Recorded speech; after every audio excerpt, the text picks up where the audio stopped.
우리나라 큰 스님들의 수행하셨던 모습과 삶의 흔적을 생생하게 전해드리는 시간입니다. 지대방 산책. 선원일기의 저자이자 서울 상도동 보문사 주지로 계시는 지범 스님께서 이 시간 말씀 주고 계십니다. 스님 안녕하세요. 반갑습니다.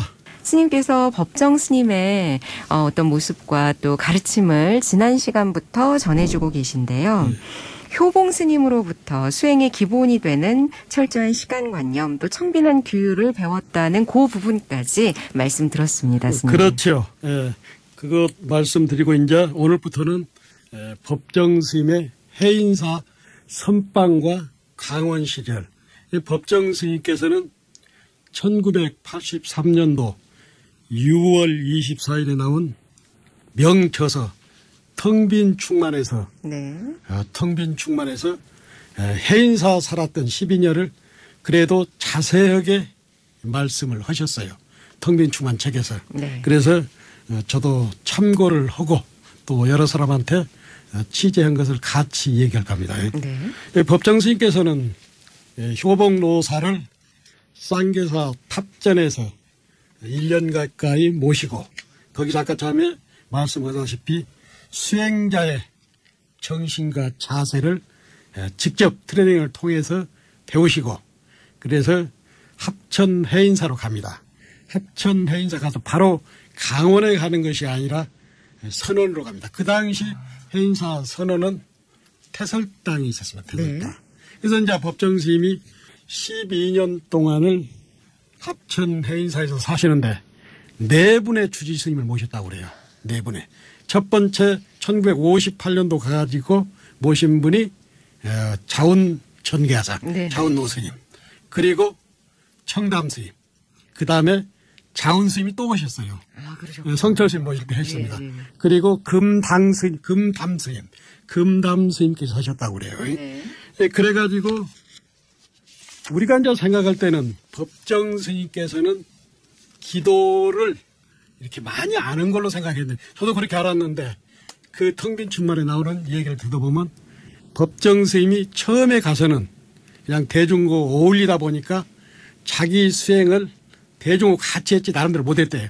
그래서 이제 한 번은 8만 대장경이 모셔져 있는 법보전에 올라가니까 영암 스님이 당시에 보훈사 조실했던 영암 스님께서 총무를 했는데 법보전에서 꼭 기도를 하더래요. 네. 그래서 법정 스님께서도 신심이 나가지고 영암 스님이 기도가 끝나면 영암 스님이 기도할 때는 장경각을 포행하다가 영암 스님께서 기도가 끝나면 들어가서 꼭 기도를 했다. 그러니까 조석으로 대중들과 예불이 끝나면은 해인사 12년 사는 동안은 꼭 기도를 하셨다고. 따로. 그래서 이 책에서나 법회 때 보면 그래도 이렇게 중노릇을 할 수 있는 것은 20대 후반과 30대 해인사 법보전에서 기도한 덕이 아닌가.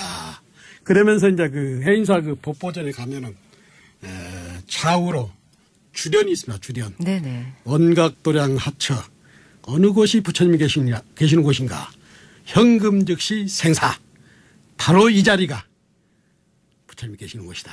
바로 생사가 왔다 갔다 하는 이 자리다. 하면서 주련 얘기를 하시면서 절마다 각 단에 가면은 법당에 가면은 주련이 있는데 주련은 굉장히 그 조사스님이나 부처님께서 아주 좋은 말씀이니까 후학들은 가서 주련을 한번 새겨보는 것도 괜찮지 않느냐 이렇게 말씀을 하셨어요. 그리고 이제 해인사를 가셨을 때 1950년 후반이니까 그때만 해도 해인사에 몇 표소가 없고 그 다음에 전기가 안 들어오잖아요. 전기가 안 들어오고 대중이 그렇게 많지 않았다고 그래요. 당시에 그 조실이 금봉 스님이라고 경허 스님 밑에 해월 스님한테 법을 받은 스님이 조실로 계셨어요. 네. 그래가지고 도반호 같이 공부가 안 돼서 조실 스님한테 찾아간 거예요. 방에 튕겨놓으니까 이렇게 하도를 드는데 공부가 안 됩니다.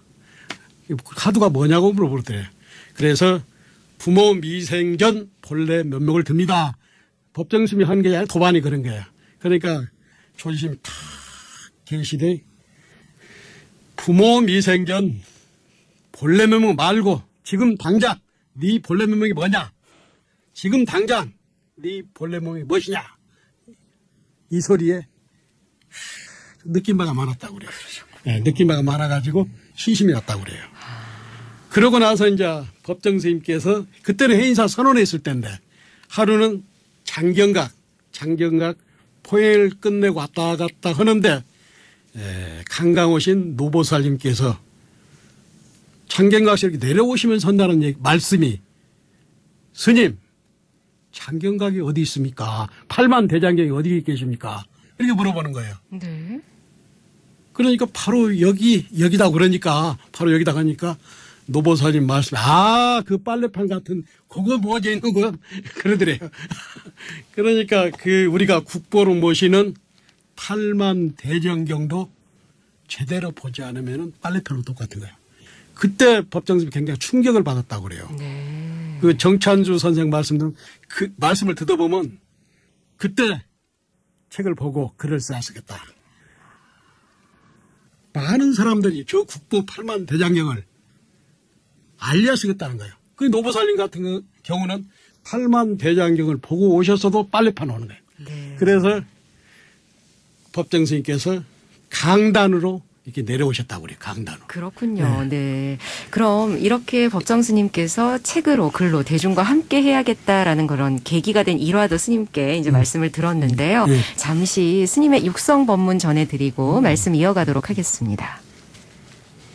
이 길상사는 가난한 절면서도 맑고 향기로운 도량이 되었으면 합니다.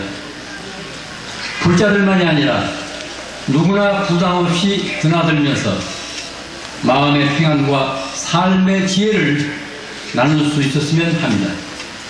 풍요 속에서는 살아가기 쉽지만 맑은 가난한 우리에게 마음의 평안을 가져오고 올바른 정신을 지니게 합니다.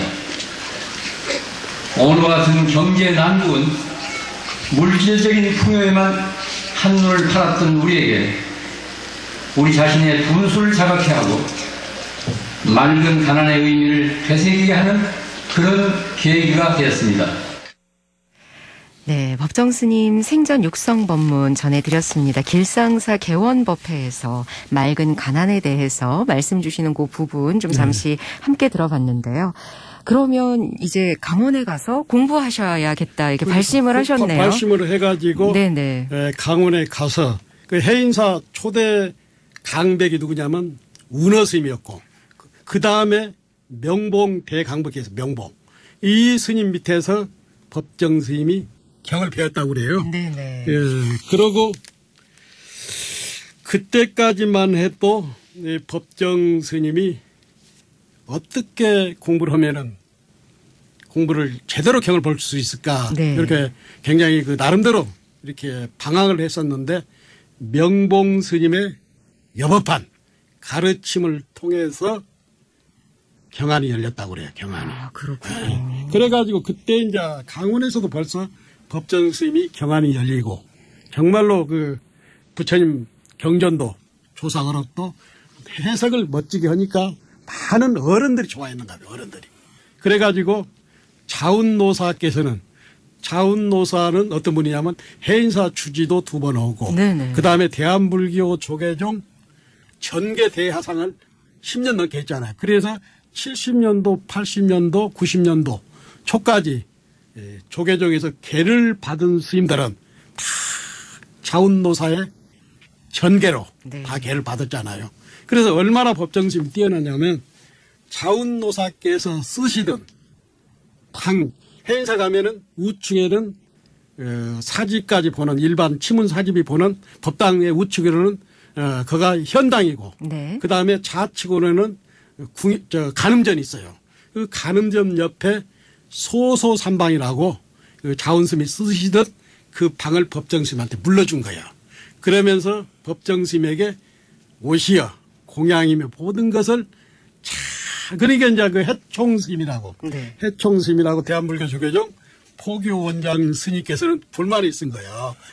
왜 특별히 대접을 하니까.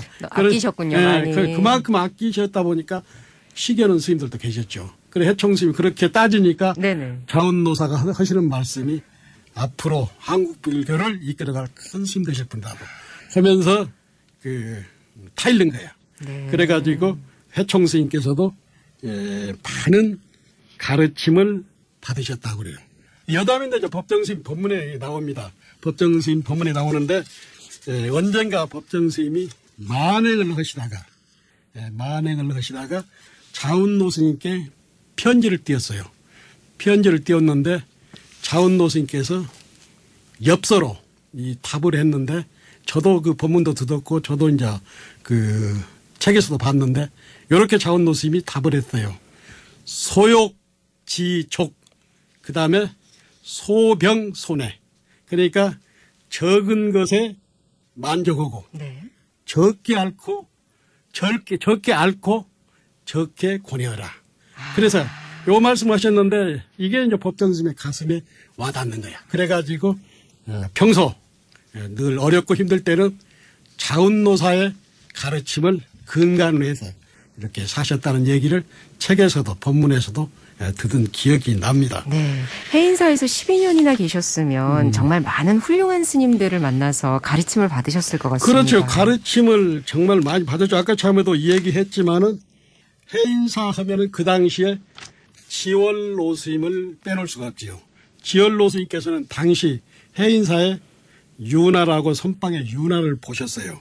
근데 항상 그 스님께서 하심이 몸에 배겨 있고 어린 사미들한테도 늘 존댓말을 썼어요.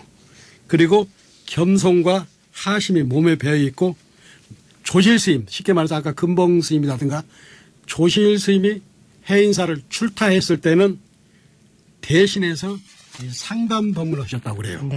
근데 법정 스님께서는 그러시더라고. 한결같은 내용을 똑같은 말씀을 하셨지만은 법문을 들을 때마다 지열 스님의 법문을 들을 때마다 항상 새롭고 감동과 울림이 있었다고 그래요. 그래서 항상 지열로 스님께서는 헤어진 신발과 양발을 깨물 신고 살았다고 그래요. 예. 그래서 이제 이건 저도 이제 해인사 가서 듣은 얘기인데 지열 스님이 전 대중들한테 얼마나 존경을 받느냐면 지열 윤화 스님께서 밖에 나가시잖아요. 출타하시면은 지열 노심 언제 오신다 하면은 해인사 강원 선방 스님들이 일중은 좌우로 가사장삼을 수하고 네. 스님을 같이 인사하면서 맞이했다고 그래요. 잘 다녀오셨습니까? 그래서 다 인사하면 네. 그게 제가 그 지열스님 돌아가신 후에 제가 해인사 선방을 갔는데 네네. 그때까지도 그 얘기들이 회자되고 있었어요. 그렇군요. 그래서 얼마 전에 저희 절에 그 박원자 작가님 오셨는데 지열노심 얘기를 전국에 다는 데마다 구참스님들이 말씀하신다고 그래요. 꼭 기회가 되면은 지열노사의 평전을 쓰고 싶다고 저한테도 말씀을 하시더라고요. 네. 박원자 작가님이 그러시더라고요. 네네. 그래서 이제 그 법정 스님께서는 이런 말씀을 하셨어요. 네. 수행 도량이란 번듯하고 화려한 건물만으로는 이루어지지 않는다 하시면서 허물어져 가는 낡은 집이라도 지열노사나 명봉스님이나 자운노스님이나 영암스님 같은 진정한 수행자, 청빈한 수행자가 살면 그 도량에 수행의 향기가 난다고 말씀하셨어요. 네. 당시 해인사는 온유하고 인자하고 후덕한 노스님이 계셔서 출가 수행자의 복이었다고 그 20대 후반과 30대를 이런 어른 스님하고 살았던 것이 출가의 복이었다고 법정 스님께서는 늘 말씀을 하셨습니다. 네. 스님께서 앞서서 그 자운 스님께서 쓰시던 방 소서산방을 물려주셨다고 네. 하셨는데요. 또 거기서 특별한 인연이 시작됐다면서요. 그러니까 자운 스님께서 얼마나 법정 스님을 이쁘게 봤으면은 본인께서 쓰시던 가는 전에 소소산방을 내줬잖아요. 네. 그래서 이제 거기서 법정 스님께서는 경전이라든가 오록이라든가 그러면서 거기서 글을 써서 세상과 소통을 했어요. 네. 그 이후에 이제 1960년대 초에 그 문어스님을 만나면서 정말로 법정스님의 삶이 산중에 살면서 세상과 더불어 사는 삶이 시작되죠. 네. 오늘 법정 스님께서 해인사 선원과 강원에서 공부하던 시절의 이야기 함께 들어봤습니다. 배우는 자세를 늘 갖고 계셨던 법정 스님의 모습 감동하면서 또 나 스스로는 얼마나 열심히 공부하고 있나 되돌아보는 그런 또 계기가 되네요. 지금까지 선원일기를 지으셨고 서울상도동 보문사 주지로 계시는 지범 스님께 말씀 들었습니다. 스님 감사합니다. 네, 다음 주에 뵙도록 하겠습니다. 예.